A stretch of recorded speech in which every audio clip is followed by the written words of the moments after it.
Investir dans un pays qui traverse une situation de crise économique, politique ou autre type de crise. Faut-il investir dans ce type de pays ou dans ce type de région? Comment investir dans ce type de pays? Comment investir dans ce type de région? Lorsque, lorsqu'un pays rentre dans une situation de crise, en général, on peut céder à la panique. En tant qu'investisseur, on peut céder à la panique, on peut s'affoler, on peut se poser des questions. Cependant, en fonction du secteur dans lequel vous êtes, quel que soit même le secteur dans lequel vous êtes, il convient, la première des choses à faire, c'est de garder votre calme. Quelle que soit la situation de crise en général dans un pays, et votre organisation, vos produits, vos services ciblent in fine la population.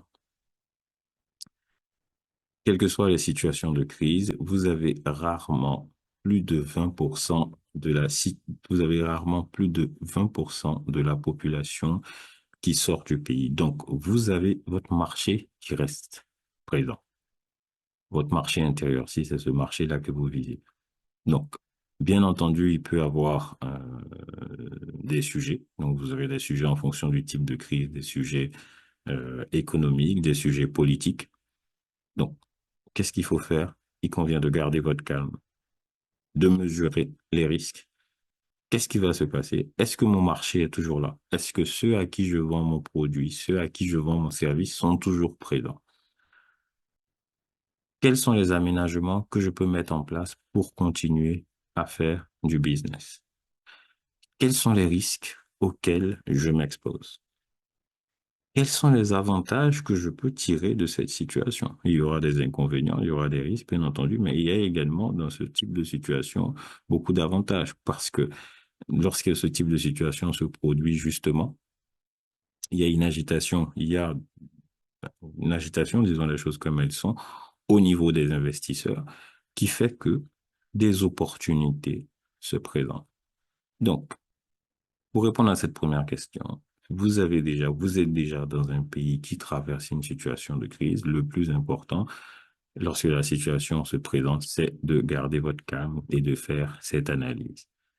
Est-ce que votre marché est toujours là? Quels sont les risques auxquels vous vous exposez?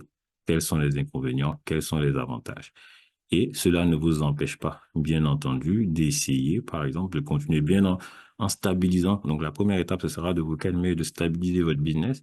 Et vous pouvez continuer à vous diversifier. Si vous êtes déjà bien implanté dans le pays afin de gérer cette situation de crise, là également, vous renforcez votre marché local et vous commencez à travailler sur, par exemple, des politiques où vous allez sortir du pays, répéter les mêmes investissements dans d'autres pays pour être en mesure d'atténuer les effets de la crise. Donc ça, c'est pour un investisseur qui est déjà présent dans un pays qui traverse une situation de crise. Nous allons aborder maintenant le cas d'un investisseur nouveau. Donc, vous aviez envisagé ou vous envisagez d'investir dans un pays, une situation de crise se produit. Ce sera à peu près le même type de raisonnement. Est-ce que mon marché existe? Par exemple, je ne sais pas, vous êtes un fabricant d'huile de table, vous voulez investir dans un pays, ce n'est pas parce que, par exemple, le pays va commencer à traverser une crise que les gens vont arrêter, par exemple, d'utiliser de l'huile pour manger des aliments et qu'ils vont commencer à manger des aliments crus. Donc, vous avez toujours un marché. Donc, est-ce que mon marché existe? Premier point. Deuxièmement, comment la crise pourrait affecter mon business? Quels sont les inconvénients? Il y aura des inconvénients. Quels sont les risques auxquels je m'expose? Quels sont les avantages? Parce qu'il y aura des avantages, parce que peut-être que à ce moment-là, certains industriels ou certaines entreprises vont partir. Donc, du coup, il y aura des incitations pour vous pour investir. Peut-être que vous pourrez à ce moment-là racheter des entreprises à des prix intéressants. Peut-être qu'à ce moment-là, vous pourrez réaliser des investissements avec des incitations fiscales ou bien avec des prix très attractifs.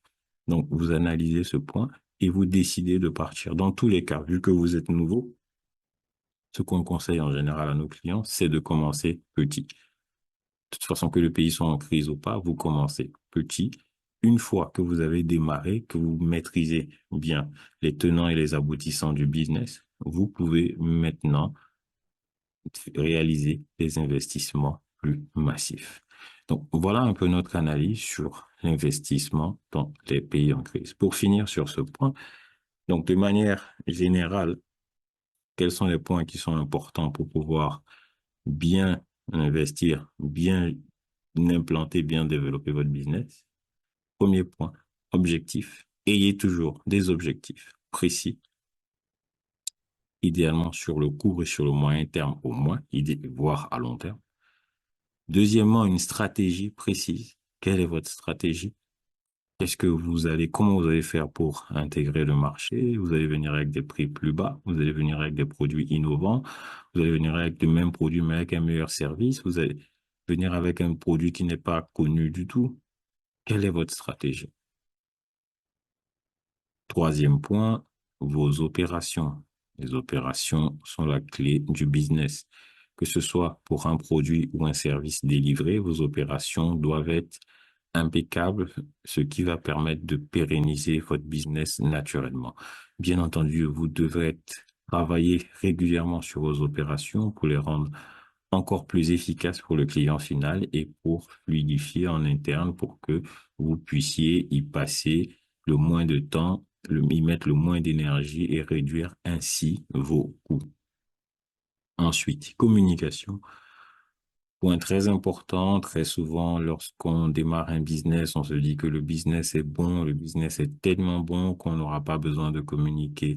Non, nous sommes dans un environnement globalisé, nous sommes dans un environnement où il est important de communiquer régulièrement pour faire connaître votre produit, pour vous faire connaître, connaître votre service.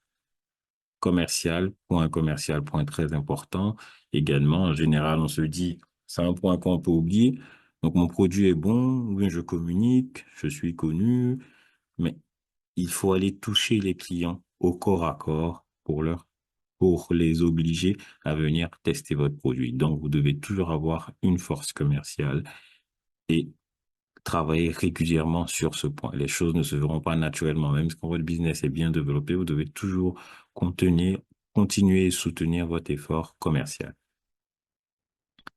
Point des ressources humaines. Sur les ressources humaines également, point très important.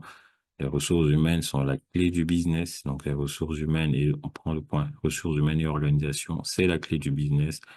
Mettez l'accent toujours sur des ressources humaines motivées.